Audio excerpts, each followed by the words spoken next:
Hey everybody, Matt Barton here with this week's Broker Minute or Two, and I'm going to address something that we've talked about before, but apparently I didn't do a good enough job explaining it because we're still getting questions on this. And the question surrounds when we do transactions with an entity like an LLC or a trust, why is the brokerage such a stickler on how that is signed?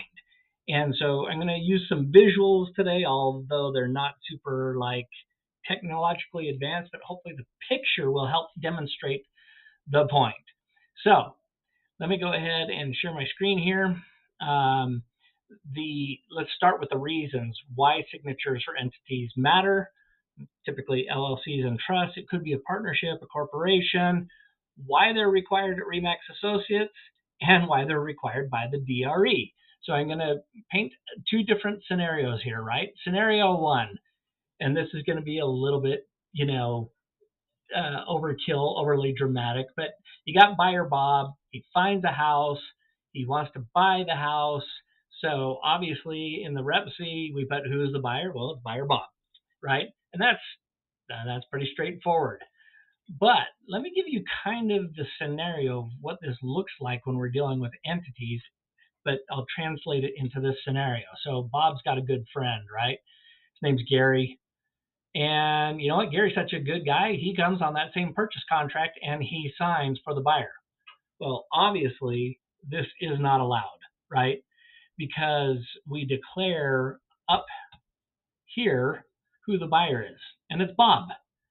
And you cannot have Gary sign for Bob, who is the buyer. I mean, I guess you could if there was limited power of attorney or things like that. But in the normal situation, just like you can't with your neighbor, you can't go put an offer in their name and sign your name. It's an invalid contract, right? So that's a facetious example, but I think it's important to understand when we translate this to entities why that's preposterous. Well, why? Well, because Bob is his own person, quite literally his own legal person, and Gary is his own legal person. And if Gary wanted to sign for it, then he should be declared as the buyer. If Bob wants to be the buyer, then he needs to sign for it. Okay? So that's scenario one. Scenario two is where we start dealing with the entities. In this case, it's not buyer Bob, it's BB LLC who's going to buy the house. So, rightly so, in the purchase contract, we need to declare that the buyer is BB. You might guess what that is, buyer Bob's LLC. Okay? Pretty straightforward so far. But like the scenario the facetious example we went through before, the LLC and Bob are two separate legal people, just like Bob and Gary are two separate legal people. The one cannot sign for the other. So if the buyer is declared right here as BB LLC, Bob, as his own legal person, can't sign for it. That's the equivalent of Gary signing for Bob. It doesn't work. It's invalid.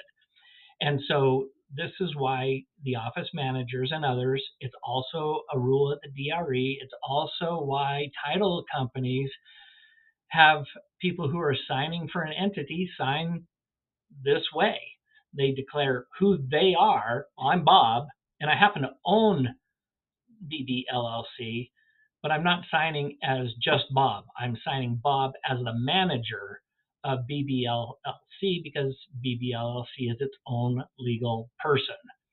So I know that was a little, facetious and doesn't, is not super exotic, but I want you to understand why we have to do that. When you're signing for an entity, the entity is its own legal person. So whether, like I said, whether it's an LLC, whether it's a trust, whether it's a corporation or a partnership, the signature, if you declare that entity as the buyer, then whoever signs for it has to declare who they are as a real person, right? And they're signing on behalf of the legal entity or the legal person, which is the LLC, the trust, the partnership, the corporation. So you're going to sign your name, what your authority is for the entity. And that gives you an appropriate, enforceable signing of a contract. The flip side of that is if you don't have the correct signature, if in that scenario, Bob just signed as himself instead of as the manager of BB LLC. There's the opening for it to be an unenforceable or deemed invalid contract. And we have a fiduciary of reasonable care for and behalf of our clients. So there's a reason why the DRE has a rule on this to let you know, as a licensee with the state, what is required to uphold your fiduciary of reasonable care of your clients.